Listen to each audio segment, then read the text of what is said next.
Halloween, 1991. An elite pararescue team is on a mission to save a stranded sailor, but they don't know they are flying straight into the perfect storm. There isn't anything you can do about it. We're starting now to realize we're at our limits.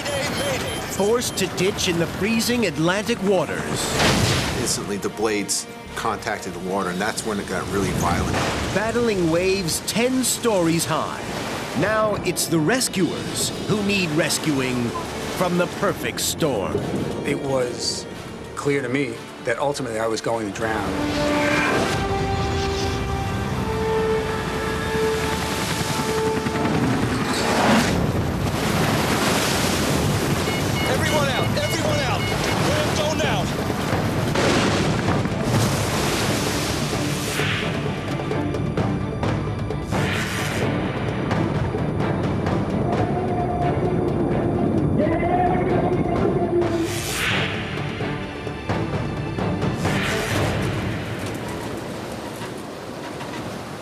It's Halloween, and off the eastern seaboard, a violent storm is brewing. Pararescueman John Spillane has been called in for an urgent mission. You picking up, huh? A pararescueman is a skydiving, mountain climbing, scuba diving, surviving medic. We would take enormous risk. He's part of a military chopper crew, ready to rescue sailors trapped by the storm. The training flight's off. Yeah. Come on. What is it? We got a rescue mission from the Coast Guard. Fellow pararescueman Rick Smith has news of a stranded yacht off the coast. Okay, guys, take a seat. So, we got a long... Pilot Dave Rivola leads the 5-man team. We all evaluated the weather, and yeah, it is risky, but there was somebody's life at stake. The stranded yacht is located 250 miles off the coast. 39, 57 minutes north. Co-pilot Graham Bashore will navigate them there. In this particular situation, 250 nautical miles out to sea, it's beyond the range of most helicopters. Okay, let's go. Only the military's helicopters can reach the yacht. Looks like this could get rough. We all set? Yes, sir. But it will require dangerous mid-air refueling. Okay, Jim, cockpit checklist. Yeah, APU control switch. The crew of Air Force Rescue 110 is ready to roll. As they leave, reports come in that the weather system off the East Coast is developing fast. 2 massive fronts are colliding with a hurricane. But the forecasters don't know how dangerous it will become. Shall I open the sunroof? The joker in our pack is by far Graham Bashore. What do you do for Halloween, Graham?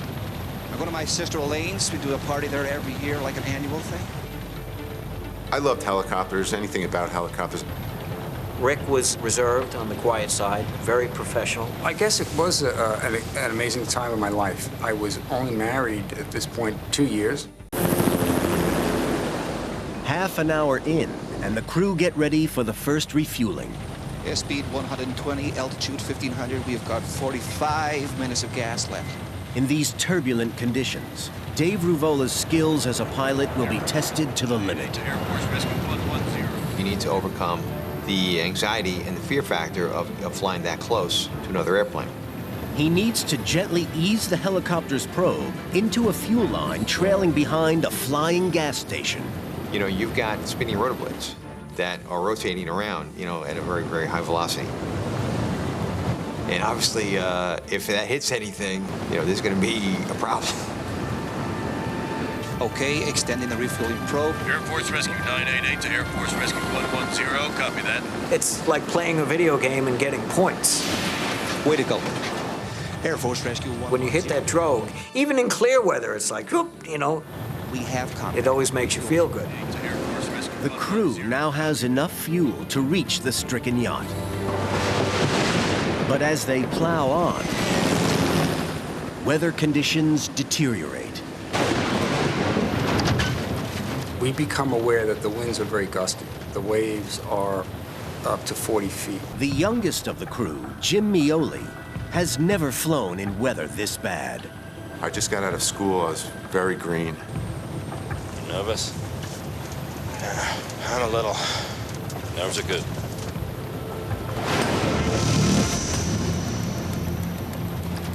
Two hours in, and Air Force Rescue 110 reaches the stranded yachtsman.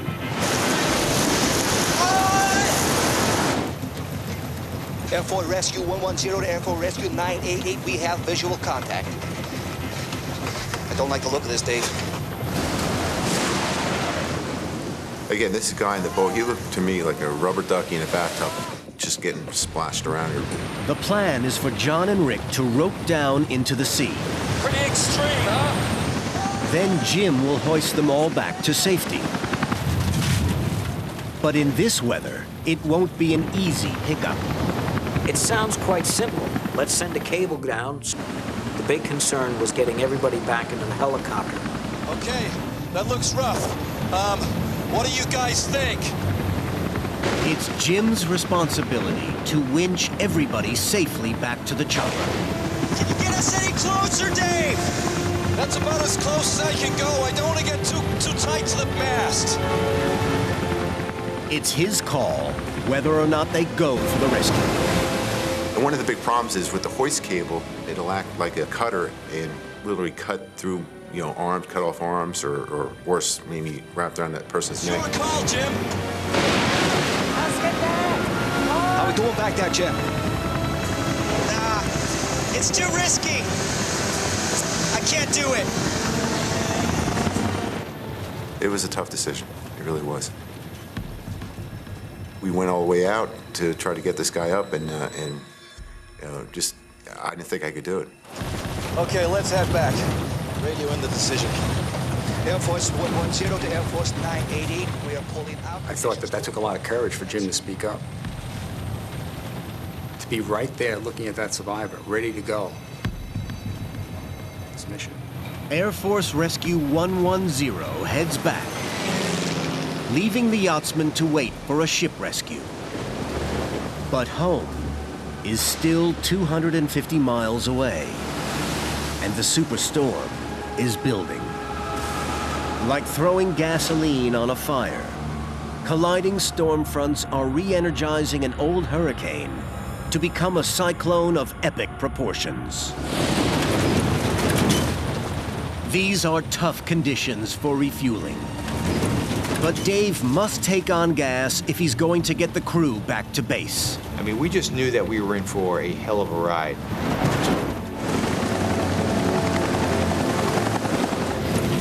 This is the worst weather conditions I had ever flown in, and there isn't anything you can do about it. Dave has never refueled in weather conditions this severe. And I really had to fly this thing very aggressively. Airspeed 110, altitude 1,500 feet. There's plenty of dangers. You could bump into the 130, catastrophic failure, fall out of the sky. Okay, we need to get this over with fast. You could bump into the hose with the rotor blades.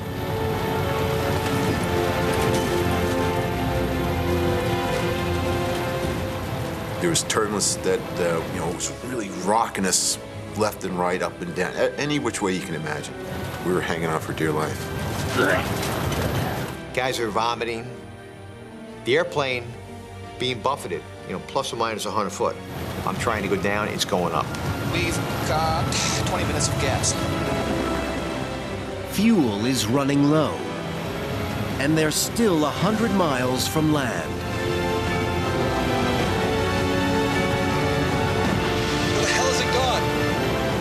And he can't even see the refueling plane through the clouds. But the turbulence only gets worse. Come on. Come on. We'd been doing this for more than half an hour. Well, now I knew we were crossing that line, that things were beyond our control. Dave knows he may only have one last chance to connect with the refueling drogue and save his crew. 5 minutes of fuel remaining. At that point, My low-level fuel lights begin flashing. Now it's decision time. If we don't get this fuel, we're all going swimming. 5 minutes of fuel remaining. Dave has run out of time. He faces the toughest decision of his life. There was no option left. If I continued to use that fuel, thinking of my own ego that I can do this, that I can make this, you know, that could have killed everybody. He can't save the chopper, but he might be able to save his crew. With the last drops of gas, Dave takes the chopper down to let them bail out. Okay, listen up. We are ditching this chopper. Jim, prepare the life raft. John and Rick, get ready to jump. The pressure to make that decision had to be enormous. Okay, guys, let's do this. I was scared. I didn't think we were going to survive. This is Air Force Rescue 110, ditching at coordinates 3. It was something that I don't think everybody really believed was happening. So when he said ditching, I didn't think I could do it. I think it was more of a beast. Mayday, mayday, mayday. This is Air Force. With the last remaining minutes of fuel, the crew prepares survival equipment and the life raft. 9 minutes. 5 souls on board. Okay, I'm coming to the harbor. I want everyone out of here. Air Force 988 to Air Force Rescue 110. Copy your mayday. Dave hovers just above the crest of the waves to let the crew bail out. The waves now are a lot bigger than what they had been when we were trying to get the guy in the sailboat. Dave is now so close, he runs the risk of a high wave taking the chopper out. Okay, I'm not able to hold this much longer. Altitude, Dave. Altitude. Pull up. We're running on fumes. It's time to go. Number 1 engine offline. Mayday, mayday, mayday. It could be seconds before we're going in the water. My number 1 engine flames out of me. I'm hovering on 1 engine. I could actually hear the turbines wind down. Everyone out! Everyone out! They must time their jump to the split second to hit the crest of a wave. If you mistime your jump and hit the trough of a wave, you're looking at falling 70 feet. So hitting the water at 70 feet would be like hitting concrete. But they must jump now. The chopper has only seconds of gas left.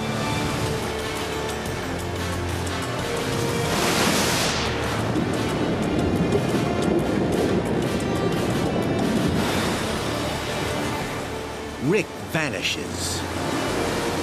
And John gets ready to jump. I was looking out of the aircraft at the water. I couldn't tell exactly when to jump because I couldn't tell the difference between the crest of the wave and the trough of the wave. I remember having this thought, oh my God, this is a long way down. I think I ended up going in facing the sky. I was completely out of body position. I know there were going to be consequences, that this is not the ideal way to enter the water. Now they're only running on fumes. Graham, get ready to go. You're going to. Dave, Just do it, Graham. This was a bad situation. The likelihood of surviving it is extremely slim. Only Dave and Jim are left on board.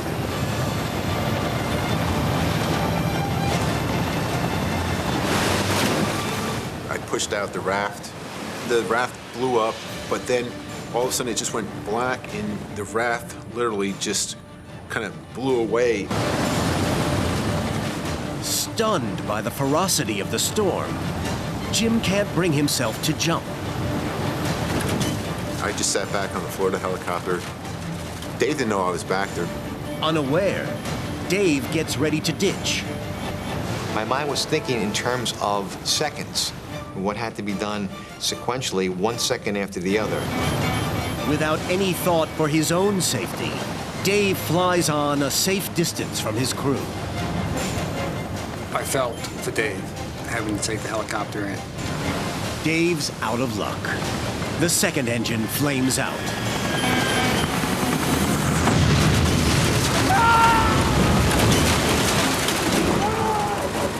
the blades contacted the water, and that's when it got really violent. It was like someone took the helicopter itself and just lifted up and smashed it. The water instantly flushed me out of the cabin.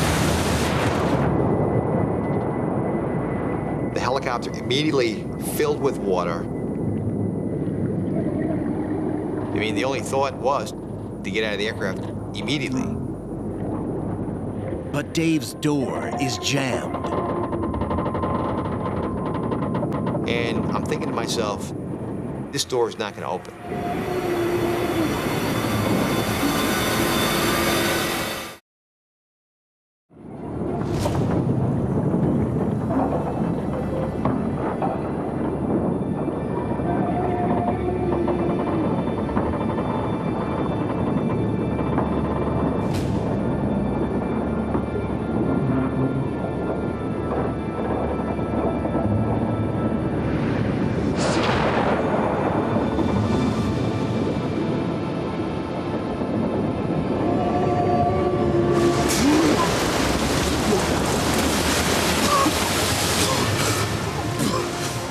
When I surfaced on the ocean, the waves were huge, up to 100 foot.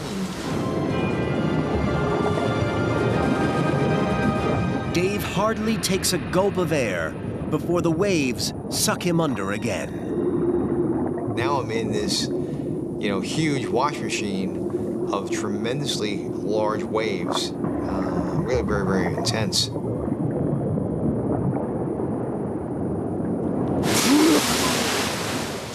Battling the terrifying waves, Dave has no idea if the rest of his crew have survived.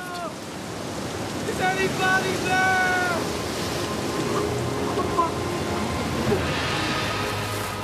But close by, Jim has reached the surface and is struggling in the freezing water.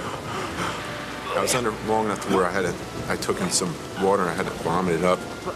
And I got to the surface like, whoa, what the heck just happened? And then the waves immediately start hitting. I began to yell. Over here! And, then I heard a yo back and then a yo, and the yo's got louder and louder and louder and louder. I'm coming! And it happened to be Jim Yoli. Jim! Hey! Are you okay, Jim? I'm okay! When he and I linked up together, it was a feeling of elation. And I grabbed onto his harness because I wasn't losing him. But the elation is short-lived. When Dave notices that something is wrong. Where the hell is your survival suit?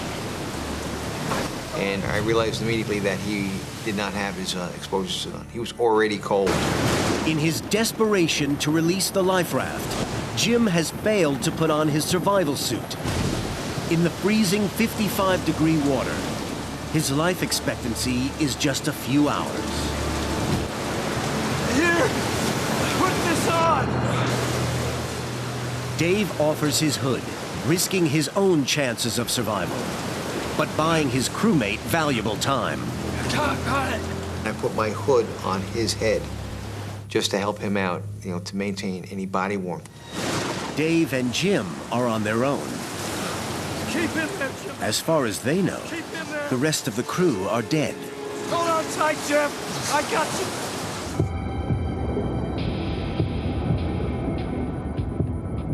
But 500 yards away, John Spillane is trying to hang on to life. I don't recall hitting the water. I remember just evolving into this state of awareness where I realize I am in the ocean.